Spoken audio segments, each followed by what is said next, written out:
pada qudwatuna wa uswatuna Nabiullah Muhammad sallallahu alaihi wasallam. Semoga tercurah pada keluarga, sahabat, dan setiap pengikutnya yang setia sampai akhir zaman. Mudah-mudahan kita termasuk di dalamnya. Ikhwan ahwat fillah rahimahullah.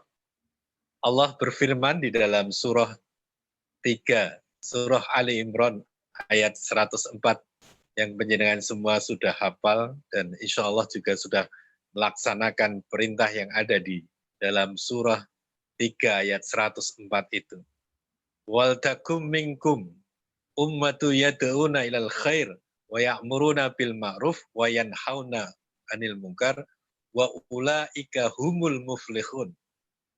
Dan hendaklah ada di antara kamu al-ummah, golongan umat yang senantiasa mengajak pada kebaikan, kebajikan, menyuruh pada yang ma'ruf dan mencegah pada yang mungkar. Wa ulaika humul muflihun.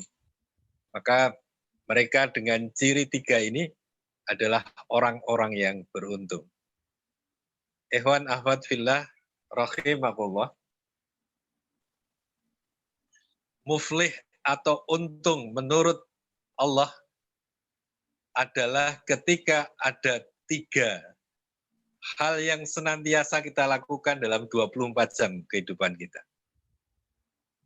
Yad'una ilal khair, mengajak pada kebajikan, mengajak pada al-Islam, dengan pekerjaan utamanya adalah amar ma'ruf nahi mungkar. Maka beruntung sekali, bersyukur sekali hari ini Allah berikan pada kita tidak saja hidayah Islam, tapi hidayah dan kesempatan untuk menjadi murabi. Karena menjadi murabiyah, menjadi pembina, itu berkesempatan luas untuk melakukan 3 hal tadi. Yad'una ilal khair, wa ya'muruna bil ma'ruf, wa yanhauna 'anil munkar. Jadi peluang menjadi orang yang beruntung menurut kacamata Allah itu besar sekali. Maka ihwatu fillah rahimahullah, tentu kita berusaha semaksimal mungkin memenuhi perintah Allah dengan kemudian hari ini kita bersemangat untuk menjadi murabi, semangat untuk yad'una ilal khair wa ya'muruna bil ma'ruf wa yanhauna 'anil munkar, dan insya Allah kita akan menjadi orang-orang yang beruntung. Amin. Amin ya rabbal alamin. Tidak elok kalau saya memperpanjang apa yang perlu saya sampaikan. Saya ucapkan selamat pada para kader dakwah, kader inti atau anggota inti Kabupaten Sragen. Hari ini kita kedatangan Ustadz istimewa dari jauh sekali, berapa ratus kilo Bogor itu ya. Alhamdulillah berkenan rawuh hadir Ustadz Eka Hardiana.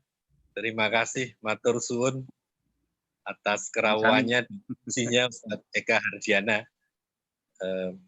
Semoga apa yang penjenengan dan kita lakukan sore hari ini dicatat oleh Allah sebagai amal kebaikan, dan insya Allah akan menyelamatkan kita ketika tidak ada yang bisa menyelamatkan kecuali amal-amal soleh kita. Amin, amin ya rabbal alamin. Lebihnya mohon maaf. Allahumma wafiq ila aqwamit thoriq fastabiqul khairat. Assalamualaikum warahmatullahi wabarakatuh. Assalamualaikum warahmatullahi wabarakatuh. Jazakallah pada Dr. Aris, Ketua BK Kabupaten Sragen yang telah mengantarkan kita untuk mengingatkan kita bahwa kita adalah seorang murabi, seorang dai yang mau tidak mau harus berdakwah di tengah-tengah masyarakat. Berikutnya kita akan langsung masuk ke acara inti. Kita selamat Ustaz Eka. Assalamualaikum Ustaz Eka. Waalaikumsalam warahmatullahi wabarakatuh. Alhamdulillah. Ustaz Eka ini guru saya, guru saya, nakib saya, silaturahmi pada hari ini sudah berapa tahun, dari 2017, terakhir ketemu 2017. Insya Allah beliau akan memandu kita semuanya eh, dalam sebuah materi yang coba saya share judulnya eh, urgensi menjadi pembina jilid dan pengadaan anggota atau murabi bagi seorang kader ya. Ini materi ada persiapan. Tadi nggak ada nama begini, saya tambahin namanya. Kemudian sekedar ta'aruf ya, sekali ta'aruf. Ustadz Eka ini ini juga saya tambahin adalah yang saya kenal dai dan murabi di Bogor, Bandung, Kerang, Jawa Barat pada umumnya ya. Dulu adalah ketua DPD PK Kabupaten Bogor 98 ya, jadi ketika PKS berdiri beliau adalah ketua pertamanya, pernah menjadi anggota DPRD PK Kabupaten Bogor 2004 dan pernah menjadi anggota DPRD fraksi PKS Jawa Barat 2 periode saja. Ya. Kemudian juga di kaderisasi di PKS dan saat ini ketua Departemen SDM bidang Wilda Banjabar di PKS. Dan salah satu yang barangkali langka, beliau adalah salah satu di antara murid langsung Ustadz Hilmi Aminuddin ya. Sehingga mudah-mudahan ini bisa memberikan kembali keteladanan kembali mereka semuanya. Untuk menyingkat waktu pada Ustadz Eka, kami persilahkan. Ini saya tutup dulu. Assalamualaikum warahmatullahi wabarakatuh. Waalaikumsalam warahmatullahi wabarakatuh. Bismillahirrahmanirrahim. Alhamdulillah. Alhamdulillahilladzi khalaqas samawati wal ard wa ja'ala az-zulumati wan nur thumma alladhina kafaru bi rabbihim ya'dilun. Asyhadu an la ilaha illallah wa asyhadu anna Muhammadan abduhu wa rasuluh. Allahumma shalli wa sallim wa barik ala nabiyyina Muhammadin wa ala alihi wa sahbihi ajma'in. Wa ba'd. Faqala ta'ala fi kitabil karim. A'udzu billahi samil 'alim minasy syaithanir rajim. Walladzi ba'atsa fil ummiyina rasulan minhum yatlu 'alaihim ayatihi yuzakkihim wa yu'allimul kitaba wal hikmah wa in kanu min qablu lafi dhalalin mubin. Shadaqallahu.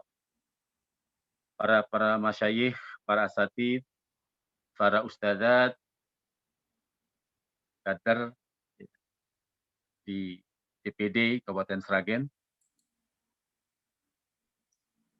rahimakumullah, kita panjatkan segala puja dan puji hanya untuk Sang Pencipta langit dan bumi yang menjadikan kegelapan dan cahaya, yang menciptakan kita, yang memberikan rezeki kita, yang menyehatkan kita, dan begitu banyak nikmat yang tidak bisa kita hitung yang Allah berikan kepada kita. Salam dan salam kita sampaikan kepada penghulu para anbiya, qudwah hasanah kita, uswah hasanah kita, Nabi Muhammad sallallahu alaihi wasallam, yang dengan dakwahnya, yang dengan tarbiyahnya, yang dengan akhlaknya mampu menghapuskan segala bentuk kejahilian menjadi terang-terang dan hidayah. Juga kita sampaikan kepada seluruh keluarganya, para sahabatnya, umatnya hingga zaman. Ikhwani fillah, habakumullah, para ikhwah sekalian yang saya karena Allah. Ya, tadi sudah kumpilah Eka Hardiana ya dari Bogor dan Ustadz Arif. Ya, memang beliau sering berbarengan sejak lama dengan beliau. Jadi nggak asing lagi. Ya. Alhamdulillah bisa kembali ke Sragen untuk membesarkan dakwah di Sragen. Alhamdulillah. Dan juga saya merasa gembira sekali ya, bisa berwajah walaupun virtual. Ini satu kebahagiaan dan kenikmatan yang luar biasa bertemu dengan para ikhwah sekalian. Dan juga satu hal apa ya, luar biasa yang mungkin dulunya tidak kenal menjadi kenal. Maka silahkan bila ke Bogor kontak-kontakan ya. Saya tinggal di Kota Bogor ya. Walaupun aktif ya banyak di Kabupaten Bogor. Juga menangani 2 pesantren ya. Pertama pembina di Rafah, yang satu lagi di Asyifa Ashifa Al-Khairiyah, ya, boarding school yang di Subang sebagai Dewan Penasehat. Mudah-mudahan mungkin kalau ada yang di sekolahnya di Subang, ada di Ashifa atau di Rafah, bisa mampir-mampir ke Bogor. Ya, kita lanjutkan ya, kajian kita. Ini sebetulnya saya yakin semua sudah pada paham, ya. Karena biasanya ya kalau kader itu, apa yang sudah lama, apalagi anggota inti, mudah-mudahan sudah merasakan menjadi seorang yang terbina atau mutarobi, dan juga tentunya juga yang banyak bersempatan menjadi murabi. Nah, saya istilahkan dengan pembina unit pembinaan pengkaderan, karena itu istilah ADRT di PKS. Dia menggunakan istilah unit pembinaan dan pengkaderan anggota atau UPPA. Nah, sebelum jauh saya membahas tentang urgensinya, sedikit cerita lah ya tentang pengalaman saja supaya sebagai prolog daripada kajian kita pada kesempatan sore hari ini.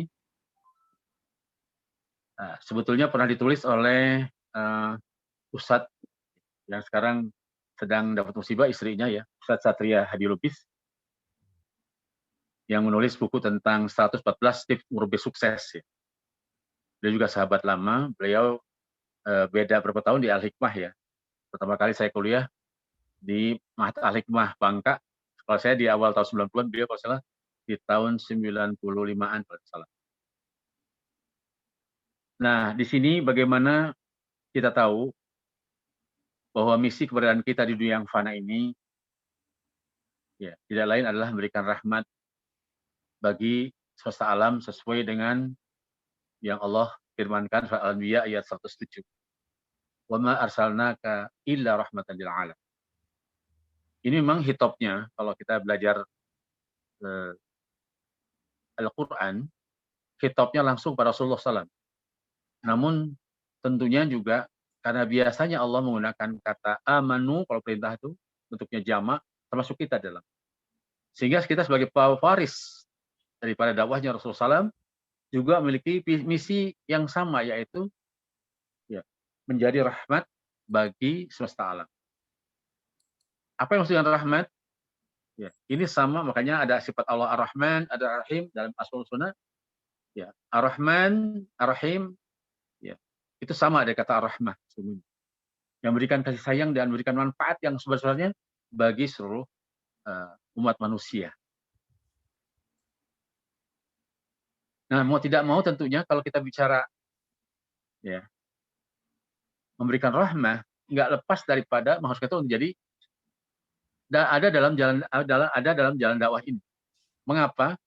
Sebab hanya dakwah yang membuat seorang muslim konsisten, ya, konsisten mengajak orang lain ke arah kebaikan dan kasih sayang.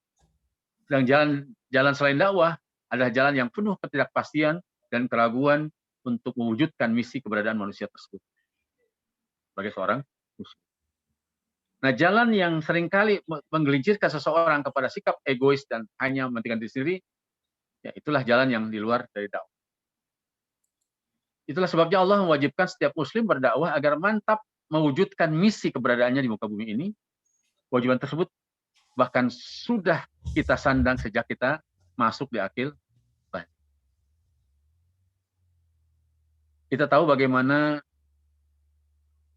Luqman di surah Luqman ayat 17, ya bunayya aqimis shalah wa'mur bil ma'ruf wanha 'anil munkar wasbir 'ala ma asabak inna dzalika min azmi.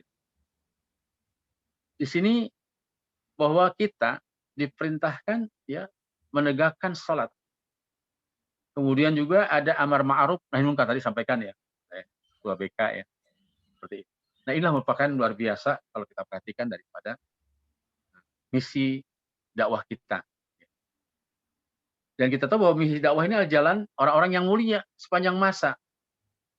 Sampai-sampai disebutkan dalam surat Fussilat, wa man ahsanu qawlan mimman da'a ila Allah. Ungkapan yang atau ucapan yang paling perkataan yang paling baik ya. Ahsan beda dengan hasan di sini. Ya. Nah, tentunya di sini kita lihat bagaimana Rasulullah dalam ayat yang tadi saya bacakan soal Jumu'ah ya. Ini sangat dikenal sekali karena ada yang mengatakan ini ayat tentang arkanut tarbiyah katanya. Ya, tentang rukun tarbiyah. Bagaimana di sini Allah Ta'ala menjelaskan, ya ini kalau dalam istilah ma'ani ini termasuk kan ada yang disebut kalimat yang mengandung unsur ya perintah di situ. Ada yang juga mengatakan sifatnya adalah seperti pengumuman. Ya. Walladzi ba'atsa fil ummiyyi rasulan minhum. Di sini bagaimana Allah telah mengutus seorang rasul ya yang memang ummi juga, bakalan yang ummi tentunya. Ya. Apa di situ kita lihat fungsinya yatlu alaihim ayati. Yatlu alaihim ayati. Bagaimana di sini ya salah satu tugas Rasulullah SAW adalah membacakan ayat. Kemudian wazakihim dibersihkan. Makanya proses tarbiyah pertama adalah dibacakan ayat-ayat Al-Quran. Kemudian wazakihim dibersihkan hati mereka. Dan baru ada proses ngajar-ngajar. Wahyu alim kitab wal hikmah. Nah sehingga pada dasarnya dari prolog yang saya sampaikan, saya teringat dahulu ketika awal berjumpa dengan murabi saya, guru saya, sekitar tahun 85-86 itu, saya sangat haus untuk belajar agama. Maklum saat-saat itu kan saat-saat juga umat Islam tanda petik ya mengalami penzoliman, ya, dari rezim. Nah ketika itu kita jadi figur-figur. Pada awalnya saya melihat sang murabi itu figur yang sesuai bayangan saya pribadi. Saya orang Sunda lama di Betawi. Jadi ketika biasalah Betawi kan salah satu kebiasaannya tuh, mohon maaf ya, bercanda ya. Jadi saya waktu itu dengan teman-teman, baru pertama saya bertemu nih dengan ya, guru saya Ustaz Kiai Haji Ilmuddin rahimahullah. Saya membayangkan beliau tuh jenggotnya panjang, berpakaian rapi gitu ya, atau berjubah bahkan, bayang saya seperti itu. Ternyata yang datang ya seorang laki-laki menggunakan BMW bebek merah warnanya, ya. Ketika itu, kemudian beliau menggunakan kaos ya yang agak jarang sedikit ya, agak ini, saya masih ingat betul. Kopiahnya juga kopiah hitam yang sudah agak lusuh ya. Dan beliau memegang seperti dompet ya. Ternyata itu Al-Quran. Saya belum tahu, kita pikir dompet aja. Ya maklum kan kita gak awam. Ya. Akhirnya salah seorang rekan saya waktu itu saya masih ingat ya, kadang saya senyum dan istighfar ya. Karena kita biasa tanda petik lah ngeledek gitu ya di Betawi itu. Sebenarnya ini bukannya apa, satu biasa aja. Aneh bayangin sana. Ya guru kita ini katanya wah segala macam. Ternyata sampai mohon maaf ya tanda petik ya. Kayak tukang kredit katanya. Saya istighfar kalau ingat, ya Allah teman-teman luar biasa. Saya katakan. Ternyata ketika beliau pertama kali buka pengajian dengan mukidimah beliau dengan lemah lembut, beliau tidak menampilkan seorang orator ya. Tapi mengalir darinya mulutnya Al-Qur'anul Karim. Setiap pembicaranya. Saya ingat yang pertama diberikan materi itu mana syahadatain. Nah, itu yang menggugah, mengguncah ya. Saya punya perasaan. Kalimatnya biasa, tapi menghujam ke dalam yang selama ini kita haus. Nah, itulah pertama kali karena mengenal bidang upah atau kalau dulu sebutnya murabi. Sehingga kita ada penasaran. Jadi saya mengharapkan kalau minggu depan tuh pengen ada pengajian gitu, ada liko gitu ya. Karena apa? Pandangan pertama itu membuat saya penasaran. Karena apa? Beliau membuka cakrawala keislaman yang begitu luar biasa. Kalau beliau sebutkan syamil mutakamil yang kita kenal sebutul Islam, ya. Dan terasa sekali. Bahkan puncaknya sangat terasa ketika beliau menjelaskan tentang qaidul umat al-mu'asirah, tentang problematika permasalahan umat. Yang beliau gambarkan diantaranya adalah adanya datangnya yang disebut dengan asbab dakhil yang datang dari internal umat Islam sendiri. Yang diantaranya adalah al-bu'du 'anil Qur'an was sunnah, kata beliau. Jauhnya ya umat Islam dari Quran, tuntunan Quran dan Sunnah. Kemudian akibatnya maka muncul penyakit yang kedua, kata beliau, at-taqlid. At-taqlid pakai alif lam ma'rifah ya. Berarti apa di sini? Taklid buta. Nah, kemudian setelah itulah timbul firqah, tafriqah, perpecahan dan sampai kepada ujungnya inhizamu dakhili, kerusakan dari dalam Islam sendiri yang akhirnya kita ketinggalan. Dan kita ujungnya ada musibah Islam, nggak percaya, nggak sikoh lagi kepada Islam. Itu penyakit yang sangat kronis umat Islam di Almi, kata beliau.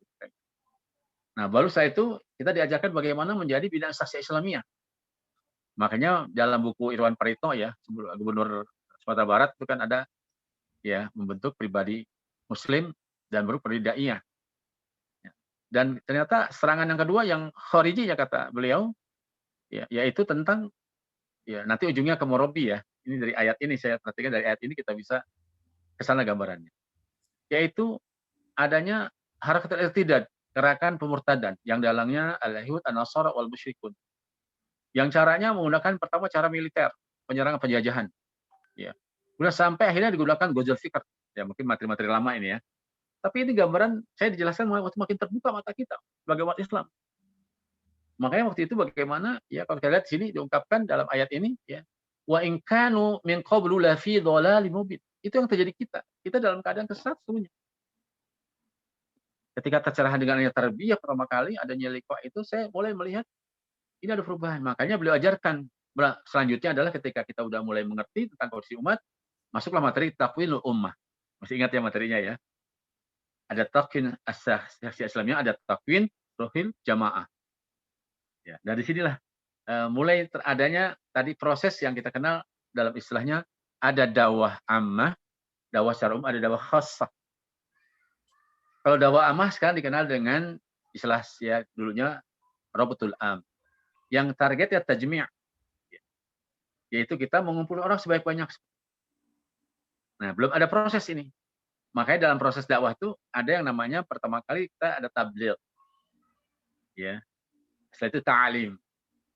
Nah, makanya disinilah terjadi ada pertanyaan dari seorang kader ya, dalam suatu acara pelatihan atau training seorang pembina UPA, ya. Dia mengatakan bagaimana sih kita nih menjadi seseorang yang bisa merubah seseorang.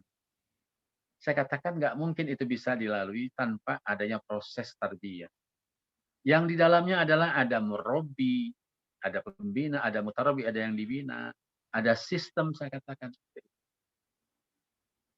Jadi untuk bisa merubah umat ini, ya kalau saya gambarkan, ibarat benang kusut umat ini sudah dari sisi ekonomi, sosial, budaya, semuanya kita dalam keadaan umat Islam terpuruk, ya karena tadi tertinggal umat yang lain.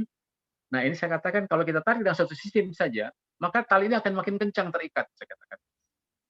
Tapi seharusnya adalah dia si benang tadi mengurai dirinya sendiri. Kesadaran dari kita mana bina ekstasya Islamiyah. Nggak mungkin langsung sistem dulu. Ya, syariat Islam dulu nggak mungkin. Itu yang Rasulullah ketika berdakwah pertama kali di kota Makkah 13 tahun.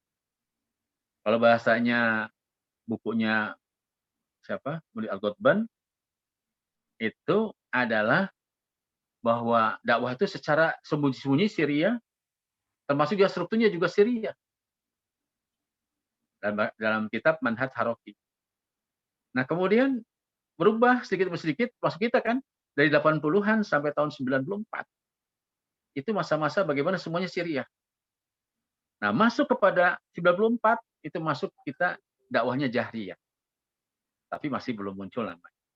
Nah baru kita di 98 ya, kita deklarasi, nah itu kita muncul semuanya Jahriyah.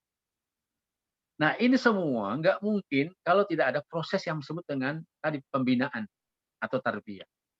Makanya dalam Daurah Murabi saya pernah ikut dengan ya Ustaz Arif juga TFT ya di Tasik pertama kali Daurah Murabi. Nah itu ada yang disebut hatmiyah tarbiyah namanya, keniscayaan tarbiyah, masalah satu materi Daurah Murabi. Nah di sini hatmiyah murabi nih, keniscayaan jadi murabi. Nah disitulah kita akan bisa melihat sesungguhnya nggak mungkin proses dakwah ini bisa merubah sesuatu kalau nggak ada tadi proses belajar mengajar atau ada proses antara murabi mutarabi atau ada proses pembina dan yang nah oleh karena itulah pada sebagai ini ya saya ingin mengajak kepada saya pribadi antum semua yuk kembali kita galakkan kembali kita hidupkan kembali untuk nah ini slide yang berikutnya tentang bagaimana ya sungguhnya definisi murabi itu apa sih. Namun sebelum ke sini saya ingin juga mengajak ya bahwa perubahan yang terjadi saat ini ketika pertama kali Rasulullah SAW itu mengadakan pembinaan di rumahnya Arqam bin Abil Arqam. Nah menarik di sini kalau dari kacamata politik ya saya pernah dikuliahi 15 tahun ya 3 periode di anggota parlemen. itu ada satu politik yang luar biasa yang dilancarkan Rasulullah SAW. Kalau bahasa Sunda, nyumput di caang, kata orang Sunda ya. Kalau terjemahannya bersembunyi di tempat yang terang. Karena apa? Karena ayahnya Arkom bin Abi Arkom, ayahnya Arkom ini orang yang tidak suka kepada Rasulullah SAW. Jadi strategi Rasulullah justru bersembunyi di tempat yang terang. Ya harusnya kan di gunung atau di balik bukit itu pembinaan, tapi beliau malah di tengah kota. Ini strategi politik. Ya. Jadi dalam sirah tersebut sangat terlihat sekali Rasul itu sangat cerdas ya di dalam mensiasati sistem pembinaan. Nah, di sini kita lihat juga di dalam konteks dan pertama kali bagaimana Rasulullah membina sahabat, di antaranya adalah murid yang cukup di samping para sahabat, ada yang sangat handal yaitu Mus'ab atau Ammar bin Yasir. Ya. Ammar bin Yasir ini bersahabat dengan Bilal bin Rabah. Kalau antum perhatikan di film ya, ataupun kalau dulu versi Arabnya itu Arisalah. Kalau ada di koin itu udah di message. Itu sangat jelas sekali digambarkan bagaimana hati-hatinya ya, kehati-hatian di dalam berkumpul ketika masa-masa Syria yang luar biasa. Nah, kita kembali kepada kajian kita. Ada dikatakan di sini kata tarbiyah ada katakan apa robba yarbu macam-macam itu ada ya. Dan di sini kalau kita perhatikan dalam kalau belajar ilmu sorof ya, ini murabi itu berarti dia termasuk sulasi mazid ya, karena ada mim di depan. Karena dia isim fa'il pakai mim biasanya, murabi. Ya. Kalau kayak mukmin, muslim itu pasti itu 4 huruf, lebih dari 3 huruf. Jadi kalau yang sulasi mujarad biasanya fa'il itu, katib misalnya. Ya, kalau misalnya doraba dorib yang hamil. Tapi kalau tarbiyah itu ya asal kata dari satu kata yang memang isim fa'ilnya adalah murabi. Slide berikutnya. Ini ada dalam kitab Usul Tarbiyah Islamiyah karangan Syekh Abdurrahman Al-Nahlawi. Sudah saya ada kitabnya ya. Di kitabnya Usul Tarbiyah Islamiyah wa asalibiha ya fil baiti wal madrasati wal mujtama' Syekh Abdurrahman An-Nahlawi. Ya. Ini ada roba, ada yarubu, ya seperti itu. Ada robia, ya. Ada roba yarbu ya, roba yarbu, robia yarubu seperti itu. Nah di sini sebetulnya lihat sudah ada definisi yang secara bahasa terlihat. Apa arti tarbiyah itu? Bertambah dan berkembang. Ada juga tumbuh. Ya. Ada juga di sini dikatakan ya bimbing atau menjaga. Bahkan ada juga nih ya, ini karena saya ambil dari Syekh Abdurrahman Al-Nahlawi kitabnya. Kalau saya dapatkan lagi istilah lain, adanya juga ya riayah artinya. Ada riayah, ada tanmiyah, ada tauji, ada tadaruj. Ya, itu arti tadi kata-kata tarbiyah. Tapi saya ambil dari kitab ini, maka artinya bertambah dan berkembang. Tumbuh dari kecil menjadi besar. Perbaiki, membimbing, menjaga. Tadi riayah fungsi. Nah, sehingga ketika kita bicara murabi adalah membuat orang sesuatu bertambah. Membuat satu bertumbuh dari kecil menjadi besar. Membuat satu memperbaiki, membimbing dan menjaga, itu murabi. Bahkan ada lagi dalam satu istilah yang digunakan oleh seorang masyaikh dakwah, ya, Kiai Hasan mengatakan bahwa yang namanya murabi itu bisa dari seorang syekh, seorang ustadz, seorang ayah, seorang sahabat. Seperti itu. Yang ini mudah-mudahan menjadi satu perenungan kita. Ya. Ini sebelum kita masuk pada urgensi seorang murabi menjadi murabi ya, tapi pahami dulu. Ini silat tazkirah, saya yakin di sini ada para ustadz ya, para masyaikh sudah sangat hafal ya. Lanjut ya, kita masuk ke definisi secara istilahinya.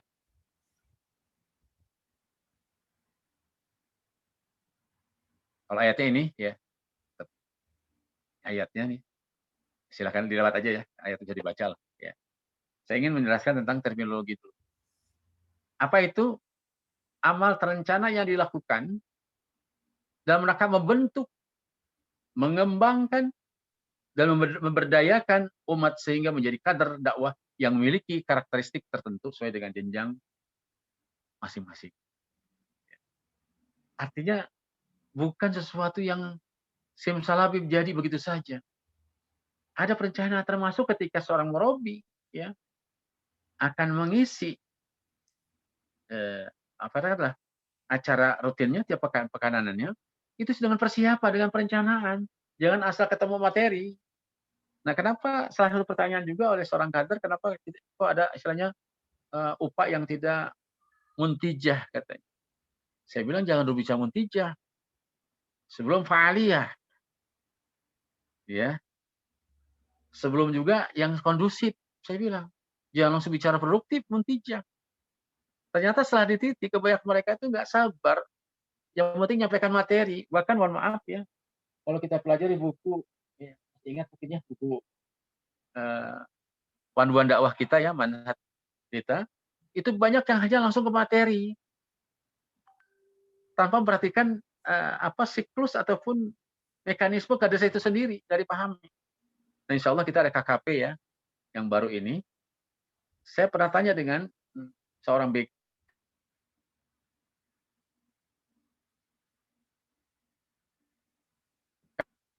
di tingkat wilayah. Ya, saya tentu sosialisasi aja katanya. Nah, belum sampai jauh. Sehingga pas setiap 6 tahun akan ada satu sistem manhaj yang baru, kita kaget-kaget. Yang ini aja belum, udah datang yang baru. Ya. Ini setelah diteliti semuanya, kurang perencanaan, kurang juga dalam penerapannya. Ya. Karena perlu ketahui, apa beda mubaligh, mu'alim, dengan mukawin. Bukan mau kawin ya, mukawin. Apa bedanya? Apa bedanya mubaligh dengan da'i? Nah, bagi kita semuanya, sudah paham, karena kita ngalamin, pernah jadi mutarabbi. Pernah jadi orang yang dibina. Yang juga kita yakin secara sanad, ya, secara materi yang sifatnya talaki, kita menjadi seorang pembina atau murabbi di sini. Nah, ada seorang Ustadz Arif kenal ya. Mohon doa Ustadz Arif, beliau beroperasi jantung ya. Jadi seorang chef profesor kita di UIK. Ya. Mohon doanya beliau ya baru sekitar 3 hari 4 hari lalu dioperasi jantung. Beliau itu membina salah seorang yang pernah jadi menteri kita. Dan dulunya sebelumnya di saya. Nah, ternyata sekian lama dia tidak berkurang ilmunya, bertambah karena yang sosok gurunya muallim.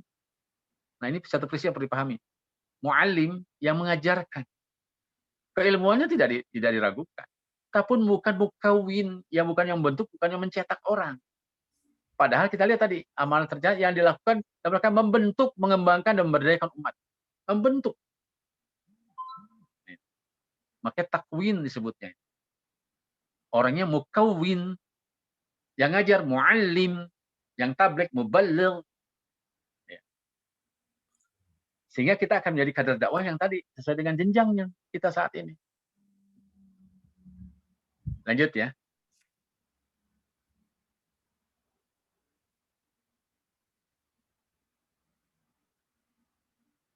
Nah, salah satu urgensinya adalah motivasi internal dari dalam kita.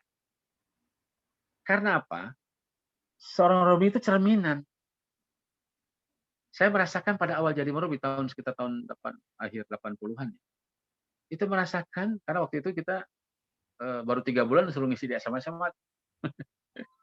Mikir juga ketika awal, kan materi apa yang disampaikan. Akhirnya materi yang disampaikan dari Liko itu kita sampaikan kepada anak-anak SMA. Makanya SMA banyak yang jadi juga cepat gitu. Nah, ada cerminan di samping motivasi internal juga ada cerminan buat kita. Mudah-mudahan apa? Jadi kalau kita punya binaan, kita terdorong untuk hafalan Qur'annya, memahami materi lebih jauh lagi, membaca buku sebagai persiapan untuk mengisi acara-acara rutin kita, gitu ya. Nah, disinilah letaknya bagian penting sekali saya katakan bahwa murabi itu salah satu urgensinya adalah bagaimana kita memiliki motivasi secara internal.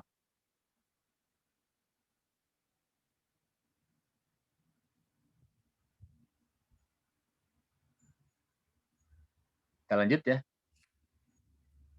Nah, di sini. Jika orang mukmin tidak menasihati saudaranya, ya, kecuali setelah mampu mengendalikan diri, itu tidak ada orang yang memberi nasihat ke orang lain. Dai menjadi langka, tidak adanya orang yang mengajak kepada Allah, menganjurkan mereka taat padanya, dan melarang mereka melakukan kemaksiatan. Ini kata Imam Al-Basri. Jadi kalau kita nunggu sampai kita mumpuni, sampai kita ya ilmunya 7 gerobak gitu ya, enggak, kapan ini akan ketinggalan kereta. Dakwah terus bergerak, zaman terus berkembang. Mana waktu itu nih ada menarik ini pengalaman, saya banyak cerita pengalaman insya Allah. Udah waktunya keburu nih. Ya. Waktu itu saya punya seorang sahabat lama, sejak kecil saya ngaji bareng dengan seorang teman.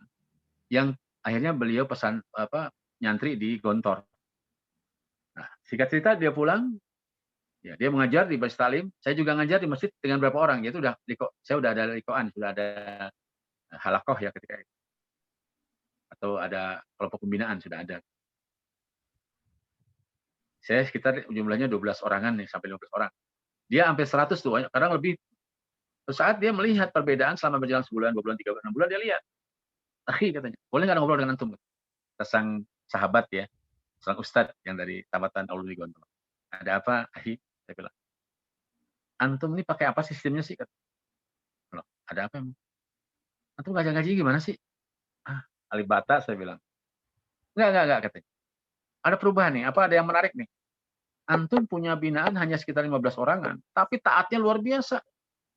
Disuruh kapanpun antum panggil, antum untuk ada acara apa, dia datang. Bahkan saya lihat juga kalau lihat pengajian antum tuh mereka selalu lengkap. Nah, saya punya binaan 100 orang lebih. Ya, tapi ini nggak jelas katanya. Kadang datang, kadang enggak. Kalau bahasa orang Betawi itu kayak pohon jambu, katanya banyak kembangnya, kalau udah pada hilang. Karena orang Betawi itu. Beliau kebetulan sahabat saya ini anak guru saya kecil ya. Ulama besar di putranya. Nah, kalau ada yang rengek terus saya ini, Ahi, tolong antum jelasin. Pasti ini katanya antum punya sistem. Dia cerdas, memang orangnya cerdas. Nah, akhirnya saya melihat begitu, nggak tega juga ya. Udahlah, saya bilang, minggu depan akan ada acara ini, kan kita ada acara, saya bilang daurah ya, training. Saya waktu itu ketua remaja masjid, saya bawa 45 orang, pemuda. Antum ikut ya? Saya bilang, ya siap. Ahi, anak jadi peserta. Enggak, antum jadi ustadz, jangan jadi peserta, antum ustadz. Minimal nemenin masak saya lah, ngeliwat. Di tempat di daerah Cipanas ada waktu itu salah satu alumni dari Bandar dari P3 ya, waktu itu kan masih sekitar 80-an ya, tahun 80-an. Saya diberi, karena PI, saya juga orang PI, diberikan tempat di Cipanas atau di Cimacan. Singkat cerita yang menarik ini, ketika saya ngisi dia nggak protes, mungkin dianggap benar kali ya tulisan Arabnya gitu, Rasul Bayan ya, mungkin dianggap benar kali, walaupun saya pas-pasan waktu itu. Nah, yang menariknya lagi, pembicara kedua dari kampus, Ustaz Arif ya, dari IPB ya. Dengan pakaian rapi, meyakinkan, ngisi materi kedua. Ya. Saya lupa Ma'rifatul Islam apa itu materinya. Ya. Tapi yang jelas tulisan dia, ini bukan salah barisnya aja, salah hurufnya juga. Salah-salah tulisannya. Sehingga, tapi yang menurut kawan saya ini, Ahi katanya, yang saya menarik, tapi pesertanya semuanya itu sikoh semua katanya. Menarik ini kajian, padahal saya ini tulisannya salah itu katanya, bukan hanya baris yang salah. Misalnya kalau dia marfu, ya, dia mansub pasti wajar lah katanya salah. Tapi ini tulisannya salah bahasa Arabnya katanya. Tapi dengan yakinnya dia menyampaikan materi itu katanya. Kata sahabat saya itu. Akhirnya pulang dia cerita-cerita, udah deh, Ahi, antum jam bilang. Saya serahkan beliau ke Ustaz Aun Rafiq.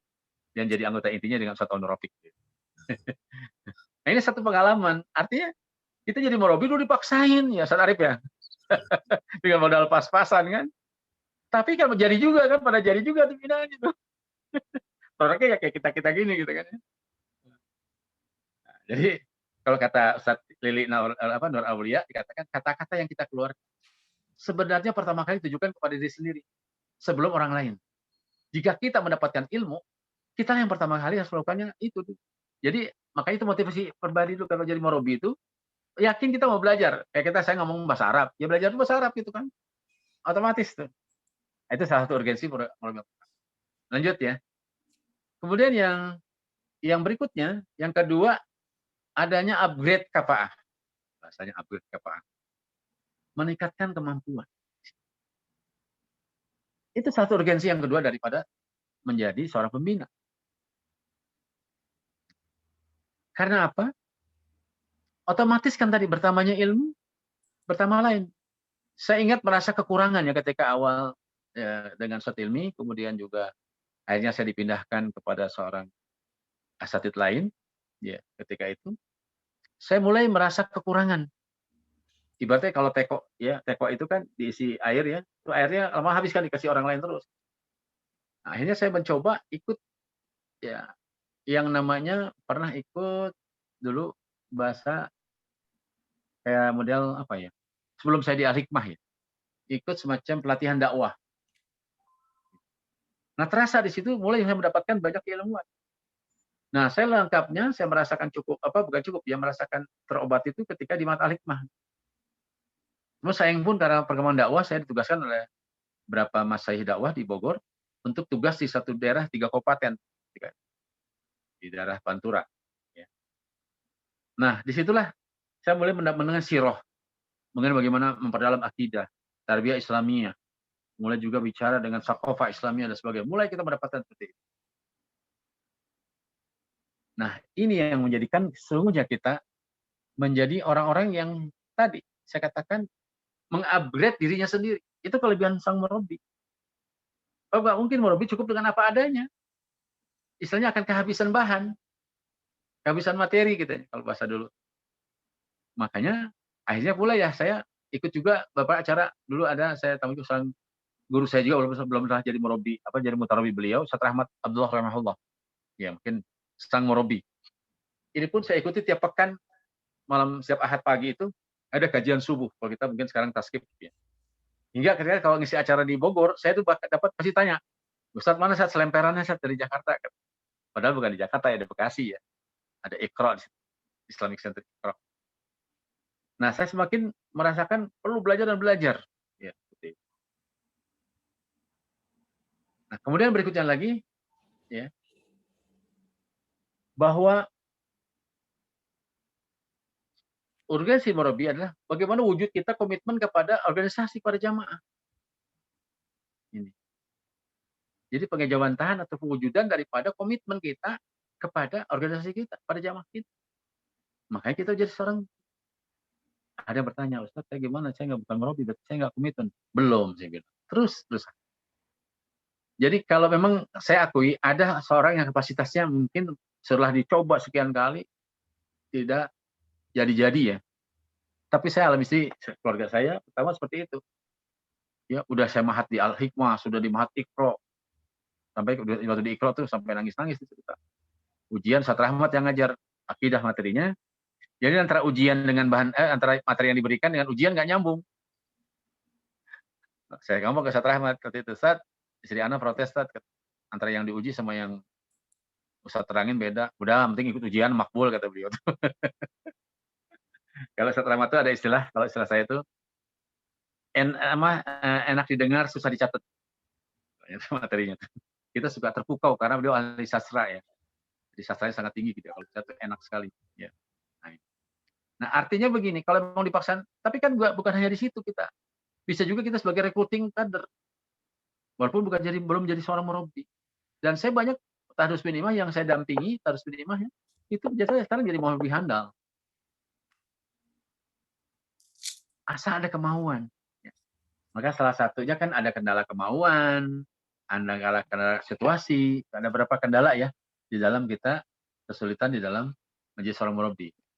Ya, salah satu ada beberapa kendala ya. Kalau dari saya ingat betul ya. Ada di antaranya kendala kemauan. Kenapa nggak mau jadi murabi? Ya. Yang kedua ada kendala kemampuan. Yang ketiga adalah kesempatan. Nah, 3 ini harus bisa kita tanggulangi semuanya. Kalau kendala kemauan, ya, mungkin karena kita belum termotivasi tadi untuk menjadi seorang murabi. Bisa lihat buku kok, bisa dibaca dulu, saya punya istri itu dibaca dulu. Lama-lama terbiasa. Kalau kemampuan kita upgrade dengan apa? Ke mahat atau kemana bisa kita. Nah, kalau kesempatan, peluang-peluang ini bisa diberi kesempatan antara kita, misalnya kita punya 5 halakoh. kasih 1 atau 2 ke teman yang lain. Ini kesempatan dia. Atau dia magang dulu. Jadi kok kita disuruh ngisi, kita liatin. Atau kita serahkan binaan kita dulu. Bisa seperti itu sebetulnya. Mungkin lain kesempatan ya, tapi saya ingin pada kesempatan sore hari ini untuk menjelaskan bagaimana pentingnya urgensi. Lanjut ya, kita lanjutkan lagi. Nah, ini satu ungkapan yang disampaikan oleh Dr. Abdullah Qadiri Al-Ahdal. Dia orang Timur Tengah yang seperti Ali Jaber ya. Banyak punya istri juga orang ini.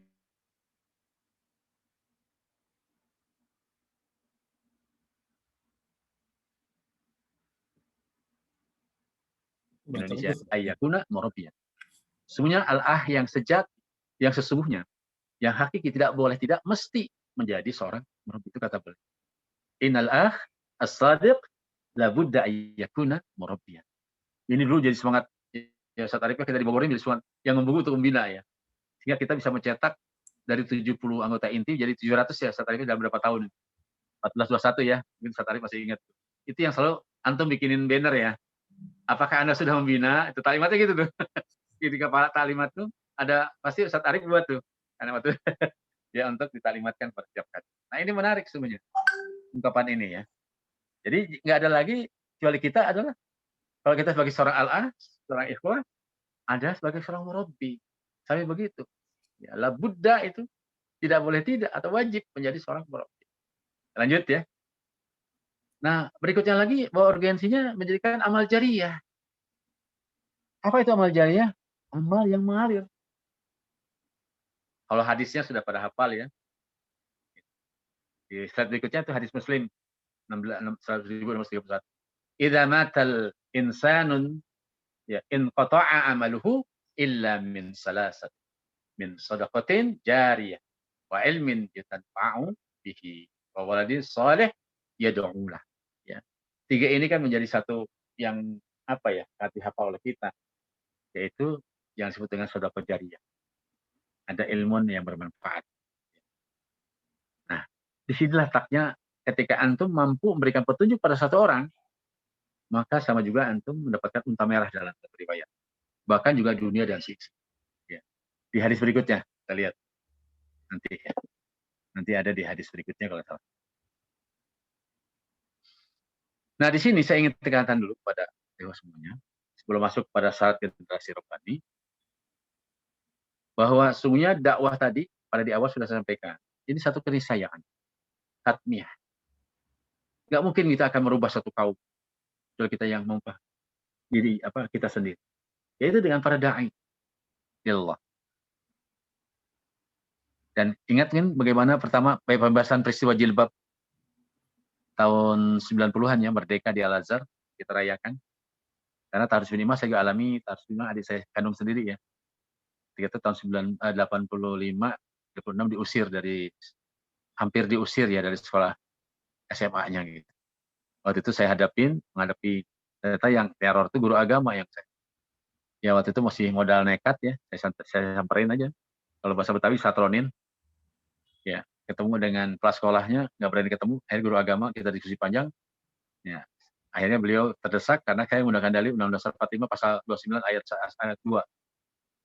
Akhirnya dia katakan pelan-pelan, Dek, gini aja Dek katanya. Komprominya silahkan kau punya adik pakai jilbab sekolah, tapi jangan nyebar ya. Jadi bagaimana ketika itu terasa sekali ya kita di dalam dakwah ini tantangannya sangat berat. Tapi kita yakini bahwa ini adalah harus ada gerakan perubahan yang harus kita lakukan. Kalau tidak nggak akan ada perubahan sama sekali. Makanya kita menyebutnya dulu anasir taghyir, unsur perubahan. Lanjut ya, kita syarat generasi Rabbani. Nah ini. Ya. Jadi urgensinya daripada murabi adalah syarat. Karena apa? Dalam ayat ini sangat dijelaskan, ayat 79 sangat dikenal. Ya. Yang walakin kunu rabbayina bima kuntum tu'alimul kitab wa bima kuntum tadrusun. Itu kuncinya sebut kita generasi Rabbani. Jadi ada proses ngajar mengajar. Lihat di Al-Jumu'ah ayat 2 tadi, dibacakan Al-Quran, dibersihkan hatinya, kemudian diajarkan Quran. Itu prosesnya. Jadi kalau kita jadi murabi itu kita sudah memenuhi syarat sebagai generasi Rabbani. Nah ini harus disadari oleh setiap terdakwa. bagi yang belum punya binaan. Teruslah berusaha untuk jadi seorang murabbi. Karena begini, ya, ibaratnya pun dalam dakwah, nggak ada tongkat estafeta, nggak ada tongkat estafeta. Kalau kita bikin pohon kader, itu kalau kita nggak mampu mengkader, maka akan ada kemandulan dari sisi kaderisasi. Mungkin karena ulah kita yang harus jadi sekian, jadi sekian, jadi sekian, tiba-tiba jadi habis. Karena apa? Nggak lagi kita berkembang, kata kita mandul dalam tarbiyah kita. Nah, ini yang harus kita perhatikan. Lanjut ya. Berikutnya urgensinya hidayah yang luar biasa. Nah, ini baru lanjutnya yang seperti tadi ya. Hidayah yang luar biasa. Artinya kita jadi murabi, kita akan mampu beri petunjuk orang lain. Jadi dakwah kita dari Rasulullah SAW kepada para sahabat, para tabi'in, tabi'in, salafus soleh, para da'i Allah sampai ke Indonesia dan sampai kepada kita dakwahkan lagi. Li ayyahdiyallahu bika rajulan wahidan khairun laka min ayyakuna laka humrun na'am. Nah, di sini. Jadi satu aja pasti karena melalui kita hidayah Allah itu, maka lebih baik daripada seekor unta merah. Kalau sekarang mungkin apa ya? Alphard. Nah, juga di riwayat Hakim sama ya. Ya Allah ala ya rajulan khairul laka mimma. Nah, bahkan ditolati alaihi syams. Ini seperti matahari baru terbit. Luar biasa. Apa nggak mau nih kita nih? Bahkan dalam riwayat juga dunia dan seisinya. Para ikhwan yang berbahagia, yang diberkahi Allah, kita masuk lanjut ya. Nah, urgensi yang berikutnya, organisir kekuatan umat. Artinya mengelola kekuatan umat kita. Ini urgensi dari seorang pembina. Kita mampu, karena apa? Yang kita bina itu kan macam-macam orangnya kan. Potensinya pun macam-macam. Ya. Yang jelas, ya tidak homogen, heterogen. Bisa dia seorang guru, seorang karyawan, seorang dokter, seorang insinyur, seorang memborong, seorang pengusaha kaya, seorang asatid, seorang ulama, seorang anggota dewan, bisa saja kita bina. Berarti kita mampu mengorganisir kekuatan umat melalui grup-grup kecil kita yang disebut dengan unit pembinaan dan pengangkatan anggota. Mudah-mudahan bisa ditangkap ya pesan-pesan. Kita nggak terasa dulu ya kapan nih. Saya sudah berpikir jauh ya ketika mulai ada kelompok-kelompok, mulai kita tugaskan masing-masing di daerah tertentu, wilayah kerjanya di sini. Saya sudah melihat ke depan pasti ini ya akan bikin sesuatu ini. Maksudnya bikin partai. Karena apa? Kan ada mihwar, ada mahawir dakwah ya, orbit dakwah. Mihwar Tandimi dari tahun 80 sampai 94 tadi saya katakan. Kemudian setelah Jahriyah menjadi buka dakwahnya, mihwar sya'bi atau istimawi, orbit kemasyarakatan. Nah, setelah itu muncullah ya yang disebut dengan orbit setelah masuk orbit yang dinamakan dengan kelembagaan, yaitu dari tahun 98 bentuk partai. Mihwar muasasi disebutnya, yaitu orbit kelembagaan. Nah, lanjut setelah itu karena sudah banyak yang jadi gubernur, masuk mihwar daulah atau dauli. Nah, ini perlu dipahami oleh. Sehingga belum kita merasakan ketika tahun 2009 saya ingat Dr. Siapa? Ketua DSP ya.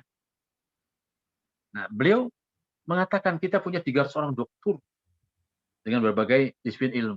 Nah, ini ke depan harus kita siapkan, jangan sampai ketika kita dipercaya memimpin ya kita mungkin mayoritas di parlemen, bisa jadi pemerintahan, kita sudah punya orang-orang yang terpilih. Ya. Nah, ini. Lanjut ya. Selanjutnya yang menarik di sini bahwa murabi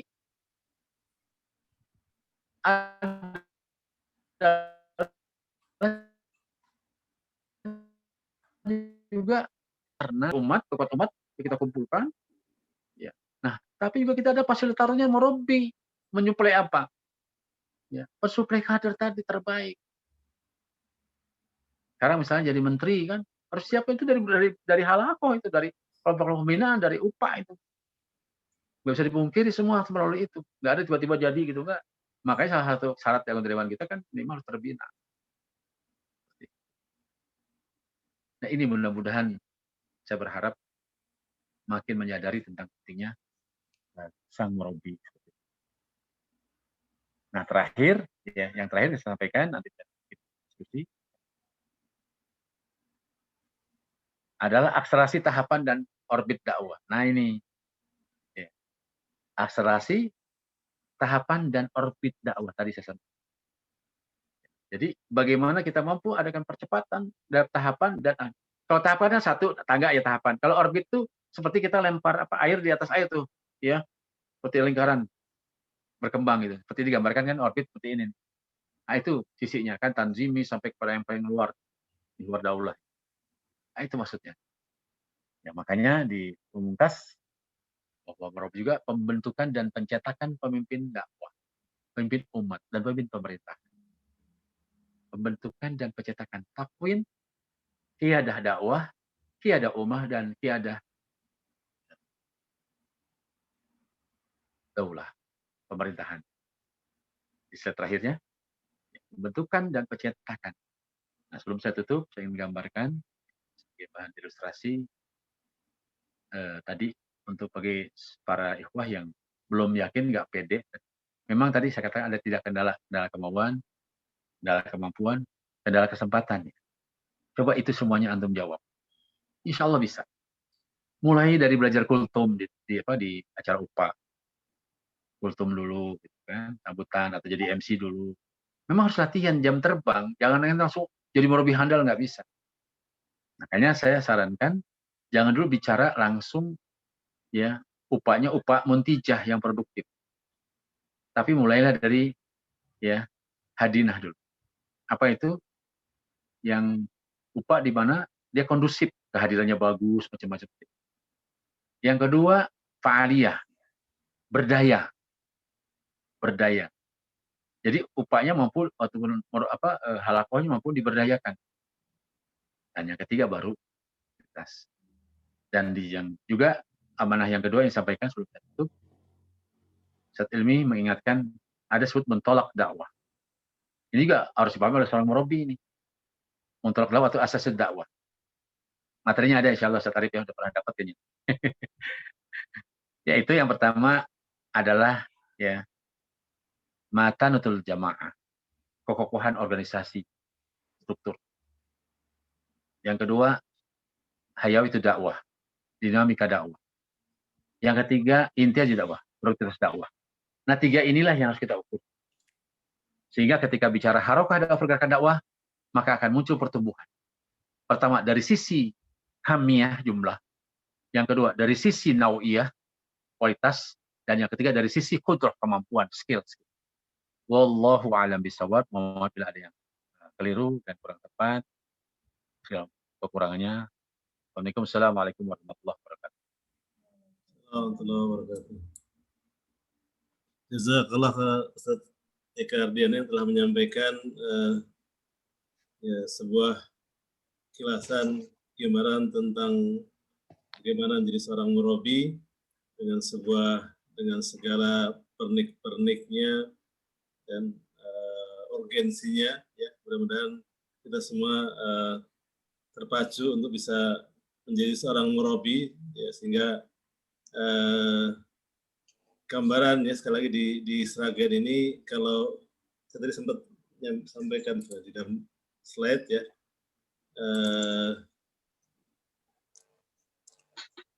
gambaran tentang kader Sragen ada di halaman ini. Saat kondisi kader Sragen berdasarkan data terakhir data struktural, jumlah kader inti kita ada 189 dari berbagai level, dan kader terbina ada 1031 ya terakhir ya, sehingga kalau rasio hanya kader inti yang terbina 1/55 ya, 5,5 gitu. Artinya ya kalau menurut data ini ya alhamdulillah cukup baik ya, mungkin hanya barangkali kemudian ketika bawahnya polanya mungkin kalau dirinci lebih lanjut ya nampaknya mungkin bentuknya nggak langsung seperti yang kita harapkan ya. Tapi ada tengahnya ada kayak gitar gitu. Kelihatannya di mudanya itu sangat sedikit, kemudian menambah lagi gitu ya. Baik, Demikian mungkin penjelasan dari Ustaz Eka Diana. Tafadhol, barangkali masih ada waktu Ustaz ya untuk kita bisa berdiskusi sejenak, paling nggak sampai jam 15:04 sebelum maghrib. Monggo yang mau mau bertanya bisa raise hand dulu atau mungkin langsung atau dibuka mic-nya atau angkat tangannya. saya buka ya, supaya lebih terbuka. Alhamdulillah yang hadir sampai sekarang ada 50 partisipan, asumsi satu HP berdua, berarti sekitar 100 orang yang hadir pada kesempatan ini. Dan juga ada yang keluar masuk karena mungkin sinyal ya. Monggo kalau ada yang ingin bertanya atau menambahkan sesuatu, monggo. Sesalihin. Siap sekali. Terus mengasup spiritual maupun hal yang berkenaan dengan kemurabian dan sebagainya. Nah, dan terima kasih banyak pencerahan, kisah-kisah inspiratifnya.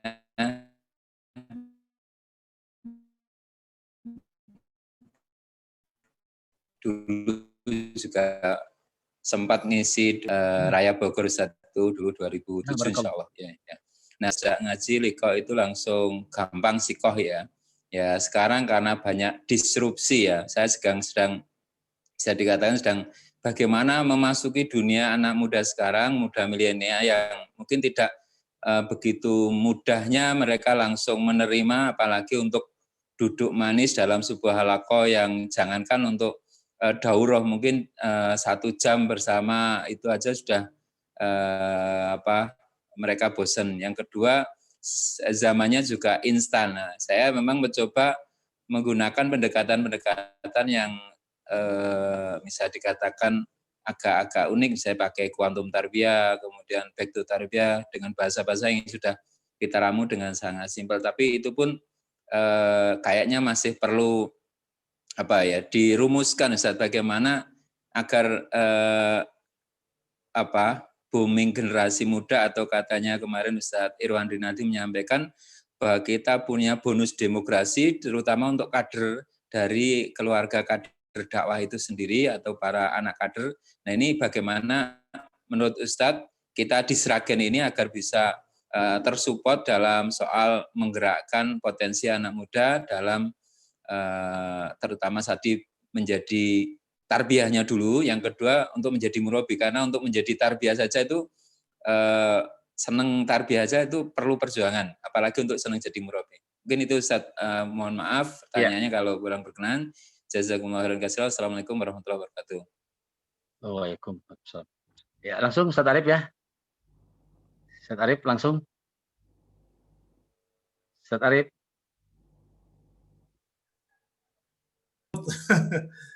Langsung aja ya. Langsung aja. Langsung ya. Ustaz Soleh ini ketua MPD PKS Sragen. Masya Allah, barakallahu fiik. Jadi gini, pertama memang ini tantangan zaman ya, Ustaz Solehin ya, tantangan zaman. Antum pernah di Bogor ya. Antum 2007, Ana di Bandung. Dari Bandung. Jadi gini, ini dialami sebetulnya dari awal-awal kita dakwah. Sekitar 2000, mulai terasa tuh di awal 2004. Ya, partai. Enggak, setelah 5 tahun partai. Ya, setelah 5 tahun. Nah, itu mulai terasa itu anak muda itu. Ya, mulai berkembangnya mulai internet, macam-macam medsos yang segala macam rupa gitu ya. Handphone juga makin canggih, BlackBerry macam-macam seperti itu. Nah, satu hal yang perlu kita sikapi, makanya saya sering menyebutnya, kalau dalam kitab Fikih Dakwah Jumat Amin, itu ada yang disebut dengan sawabit dalam dakwah, ada mutaghayyirat. Nah, yang sawit ini nggak boleh berubah tentang murabi, mutarabi ya. Nah, yang berubah itu dalam soal zaman tadi adalah tadi caranya, ya objeknya sesuai kesinian, kedisinian misalnya. Nah, tentu salah satunya adalah, tapi saya melihat walaupun saya bina, karena Tadus bin Imam saya juga bina, ada juga yang milenial juga gitu ya. Ya, saya juga termasuk yang gaptek. Ya, apa dia sama anak kalau diajari tadi aja kan mau masuk susah juga itu. Ya. Namun ada hal yang sentuhan hati itu satu hal yang alami. Coba buka lagi buku kitab Bahasa Sisi. aslinya At-Thariq ila Qulub, Ya. Ustaz Abbas As-Sisi. Ya, mungkin kalau terjemahannya bagaimana mentuh madu. Itu ada yang sifatnya asal Ustaz. Sinyalnya begitu. Kayaknya ada kendala sinyal ya.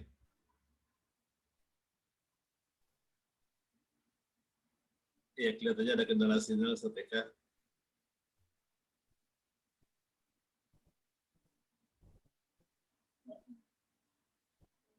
mereka ini butuh perhatian. Terus juga yang bagus dilakukan oleh beberapa teman-teman di Bogor, beberapa teman, itu ada istilahnya dengan apa? Talent mapping ya, Talent mapping. istilahnya tuh. Hmm. Ini cukup bagus. Jadi mereka kalau bisa sejak SMP itu mereka kamu itu saya senang tuh. Oh saya senang ini IT, oh saya senang ini. Saya jadi perawat, saya jadi ini apa itu? Itu tahu coba banyak paling 23 itu di Bogor pernah ngadakan tuh sampai apa kotanya 20 sampai 30 orang itu. Mereka pengen ikut. Jadi betulkan satu inovasi baru, betul yang Anda sampaikan tadi, betul itu gunakan kan tuh. Macam-macam yang bisa kita pakai itu.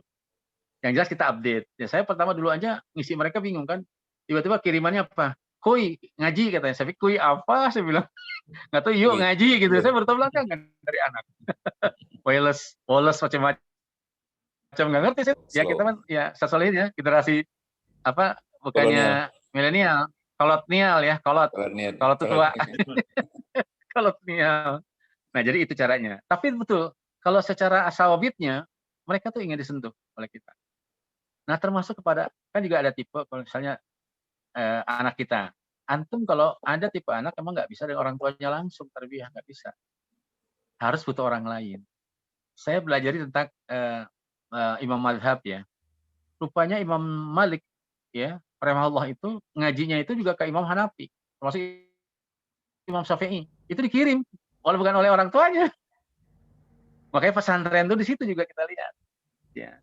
Nah, mungkin untuk anak muda tadi, betulkah kalau kecil diskusi, tadi satu betul antum betul tadi, jangan membosankan, jangan ngeguruin. Tuh mereka nggak bisa diguruin sama kita. Ajak diskusi. Misalnya gini, dia juga butuh memang pengajian, tapi nggak usah lama, paling ya 20 menit lah. Ya 20 menit ya diskusi. Nah sisanya itu diskusi tentang apa yang kontemporer atau yang katakanlah diskusi yang kekinian ya, yang aktual. Itu senang mereka. Kayak Omnibus Law, suruh diskusi, senang dia tuh. Gimana kita kasih bahan, kita pancing bagaimana tanggapan mereka, atau juga masalah yang lain. Dan berikutnya jangan lupa juga kesenian, seni antum. Olahraga. Jadi jangan lupa ini. Ya, kalau misalnya yang adanya sepak bola, futsal, yang hobinya pingpong nggak apa-apa mereka. Marawis, kalau memang ada band nggak apa-apa. Tapi band bagaimana kita arahkan tidak ini ya. Karena kan kalau Dr. Sukordowi katakan kan nggak masalah ya. Nah, jadi kalau pun ada yang mengatakan haram, itu ikhtilaful ulama. Artinya jangan sampai ya. Kayak contoh sekarang nih. Ini yang sedang saya mau ini kan anak muda ini yaitu training dagang online. Anak muda yang baru-baru nih yang nganggur itu dilatih mereka untuk dagang online. Itu senang mereka. Ya. Jadi mereka yang nganggur ini ya kita yang dulu nanti bicara ngaji lah. Kalau sudah hatinya terikat oleh kita, nah baru kita bicara dengan. Biasanya mereka tuh mau kalau udah senang sama kita, ajak kemana siap gitu. Nah, ini mungkin solusi yang jadi jangan juga ketinggalan zaman, tapi juga jangan terlalu juga terbawa. Akhirnya kalau bahasa dakwahnya nggak ada ngajinya. Kita sekian tahun nggak ada. Nah, tapi nggak ada target-target tertentu. Tapi intinya jangan memaksa, jangan menggurui, ya. Jangan terlalu lama. Itu betul yang antum sampaikan itu sangat betul. Itu kenyataan begitu. Saya juga ngalamin masalahnya. Wallahu a'lam bishawab. Jazakallah. Pak Arif. Enggak Pak Ngoro. Lewat kita nih. Waalaikumsalam warahmatullahi wabarakatuh. Tanggoro gimana kabarnya? Iya. Benar kan Pak? Anggoro. Yeah. Oke, cuma sharing aja. Mangga. Ustaz tadi sekilas Pak Arif itu kan ada paparan Putus-putus Pak Anggoro. Sinyal. Sinyal. Yang lain di untuk mencetak murabi sama kajian itu yang dilakukan Ustaz di Bogor di mana Ustaz? Barangkali nanti di Sragen kita bisa menggunakan cara-cara tadi Ustaz. Jadi mungkin kita bisa ngasuh kawruh di sana, mungkin ada kelebihan-kelebihan di sana yang kita bisa pakai nanti untuk di Sragen Ustaz. Itu aja Ustaz, syukron, jazakallah. betul Ustaz. Eka Pak Anggoro ini Ya. anggota Dewan dari 99 Barakallahu fiik. dari 99. Jadi gini, sebetulnya ada satu konsep yang saya pun belum menerapkan ya, lagi menuju sana ya. Jadi di Bandung tuh ada namanya imarat ya, seperti ma'had ya.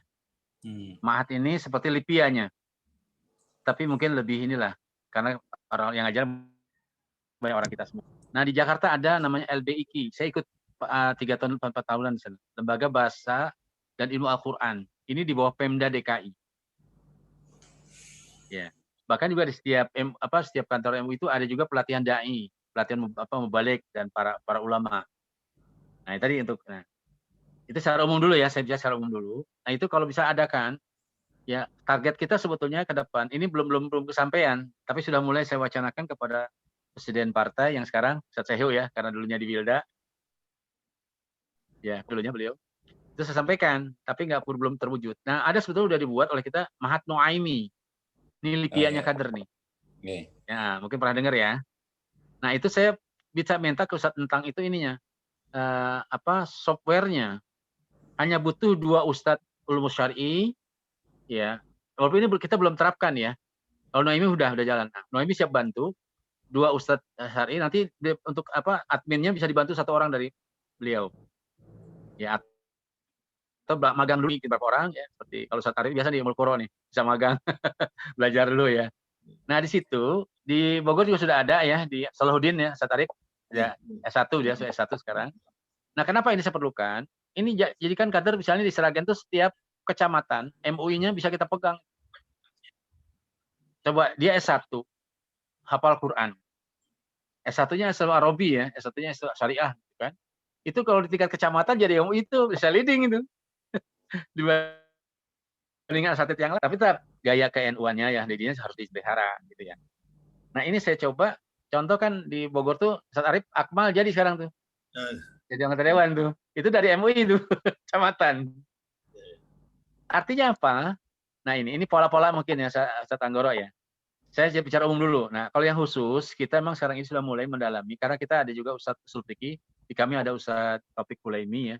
Beliau S1-nya Mesir, S2, S3-nya tuh di Sudan, jurusan usul fikih. Kajian-kajian khusus fikih kontemporer. Adik kita ada Ustaz Oni Sahroni juga, seperti itu. Nah, ini yang kita lihat ke depan, kita harapkan juga ini makin makin tertata talim kita itu. Karena kita ya memang dalam kajian-kajian kita nggak mungkin mencetak dari seorang ahli, seorang fakih gitu kan, tidak. Tapi setiap kader itu diharapkan tidak buta, mengerti, paham. Makanya capaian indikator dari materi itu kan 3. Kalau istilahnya pendidikan itu ada afektif, ya, kognitif, itu lagi psikomotorik ya. Jadi ada pengetahuan, ada pemahaman, ada penerapan. Itu di KKP yang baru tuh ada juga tuh. Ya, salah satu target daripada capaiannya. Nah kita juga melihat sekarang ini bagus juga kalau dibuat ya, kita udah mulai nih. Makanya di Bogor ada sekolah kader partai nih. Ada itu. Nanti silahkan di masing-masing level ngadainnya. Misalnya untuk bisa menargetkan materi yang sudah sesuai dengan KKP ya, yang baru masing ada ustadznya, misalnya kalau nasional, kelas nasional, atau nanti juga untuk apa maksudnya? Agar kita berkembang. Nah kecuali kalau tadi mau spesialisasi, tadi kalau bagus saran saya, mungkin kalau untuk di UPA kan nggak mungkin dapat, apalagi pakai virtual ya, Ustaz Arifnya nggak mungkin dia jadi seorang fakih. Nah bagusnya juga kalau emang mau bagus juga mungkin bikin aja juga mahat virtual sekalian gitu. Ya sehingga kajian-kajiannya itu sudah terukur. Nah, Noaimi itu kalau tidak salah itu sudah lengkap itu, ya software-nya itu terapan aja materinya apa. Insya Allah selesai itu mungkin cari sekolah yang sudah yang sudah diakui atau kampus itu kita buat aja mahat seperti itu untuk kader. Tadi kan untuk melahirkan tenaga murabi seperti itu. Nah paling tidak sesungguhnya ya kalau tidak tadi mahat terlalu jauh mungkin ya terlalu berat, itu bisa juga kita mengadakan kelompok-kelompok kajian. Nah sehingga tadi para calon murabi ini bisa ada forum namanya talaki madah. Sebulan sekali untuk sekian, misalnya dari pagi sampai sore ya, itu 4 madah gitu atau 3 madah. Sesuai kebutuhan aja. Nah, itu untuk menunjang tadi ya. Sebab tadi bukan hanya sekedar kan ada kalau edat kan persiapan jadi murabi. Kalau ini itu penyegaran. Ya. Nah, jangan biar yang murabi lama ini karena memang jujur aja di Bogor juga para murabi ini yang tangguh ini sudah mulai berkurang. Merasa tugas saya udah pensiun gitu. Ya tadinya saya masih anggota muda gitu ya. Sehingga kita tadi ngikutin zaman. Sebab kalau udah lama nggak megang binaan kagok juga itu. Apalagi sekarang. Dan satu hal yang perlu diperhatikan juga itu perencanaan ya. Mungkin ada kesempatan lain ya. Saya tarik ya pengelolaan bagaimana jalannya UPA ya. Karena ini penting. Seringkali para murabi, para pembina UPA itu atau bahkan juga ketua UPA itu kurang mempersiapkan materi. Ya, sehingga yang akan disampaikan kan kita targetnya mau sampaikan muasofat. Karakteristik yang kita sampai setiap jenjangnya apa. Kita mengisi sesuatu materi, itu arahnya jelas. Nah, dan yang saya saran punya rapot. Murabi itu punya rapot. Itu. Makanya tadi untuk kualitas yang Ustadz Anggoro sampaikan tadi adalah bagaimana mencetak betul-betul kita sekolah murabi. Dibuat aja kayak sekolah murabi gitu. Kalau udah pernah sih alhamdulillah ya. Buat aja sekolah murabi.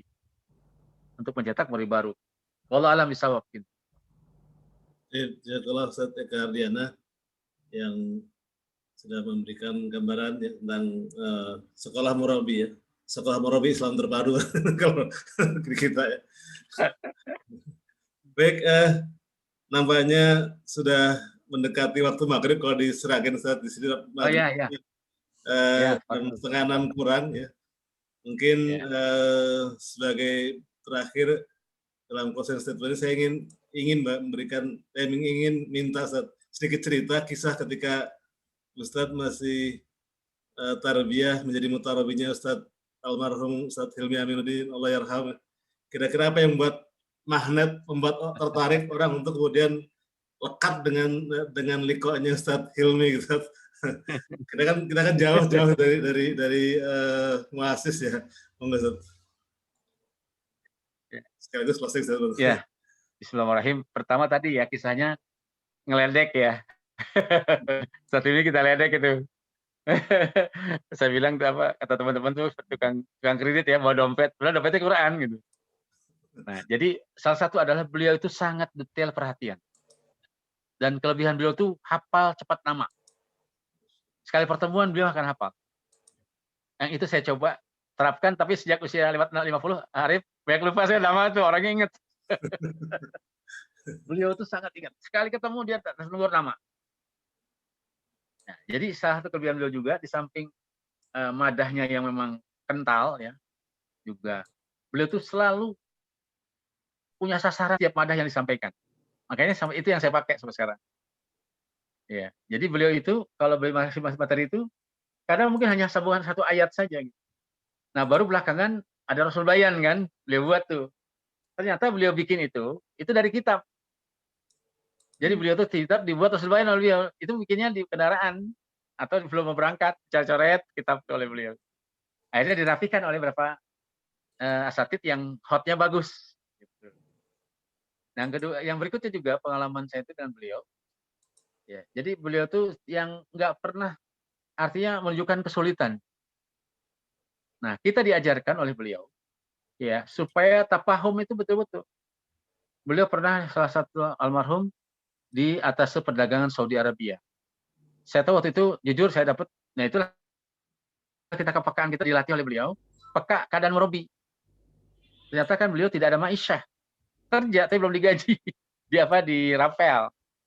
Waktu itu kami dengan teman-teman Tahdus Binimah, saya usaha jual beras ya, itu dengan teman-teman, itu setiap bulan kita kirimin beras tuh.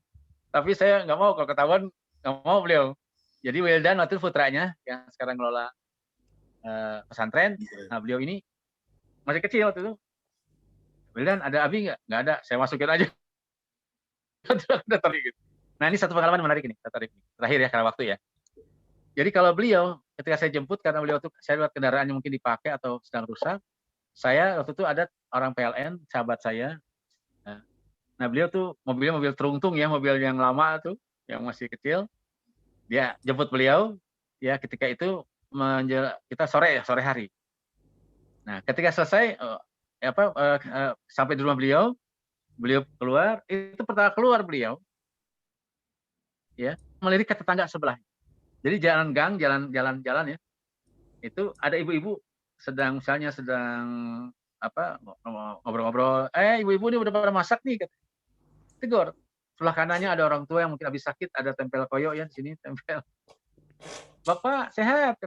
Itu saya jalan, setiap orang ditegur. Ada yang lagi sedang bersihin sampah, bakar sampah. Ada yang sedang mohon maaf nyari kutu di tangga. Itu saya lihat langsung. Terus ada yang sedang gendong anak. Sini. Cantik.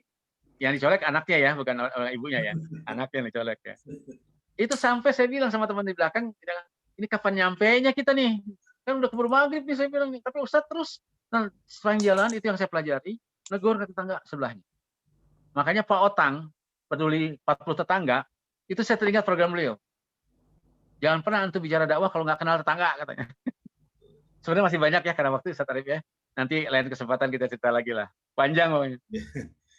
Jazakallah khair kepada Ustaz Eka yang sudah bersama kita dalam Taujih Murabi sore ini ya. Mudah-mudahan ya kembali kita diingatkan dengan tugas dakwah kita, tugas kita sebagai murabi. Mudah-mudahan dengan kegiatan seperti ini menambah motivasi kita untuk berdakwah. Insya Allah Ustaz Eka siap diundang lagi ya.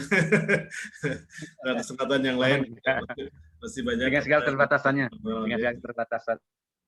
Baik, alhamdulillah untuk hari ini kita cukupkan sekian. Jazakumullah atas kehadirannya. Kepada Ustaz Eka kami ucapkan jazakumullah khairan jaza. Mudah-mudahan suatu saat bisa hadir tatap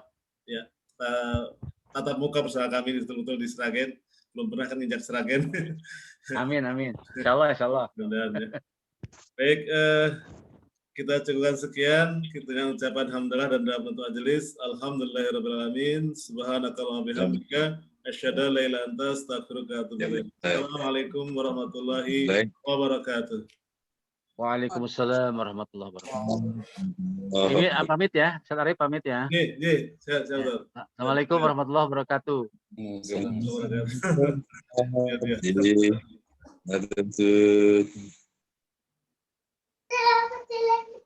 Sebelum ditutup, ada pengumuman untuk kader inti yang mau ikut training influencer muda besok Sabtu. Monggo Ustaz Arif nanti dikelola. Iya. Siap, tadi sudah sampaikan. Oke, jazakallahu khairan. Kita tutup ya. Assalamualaikum.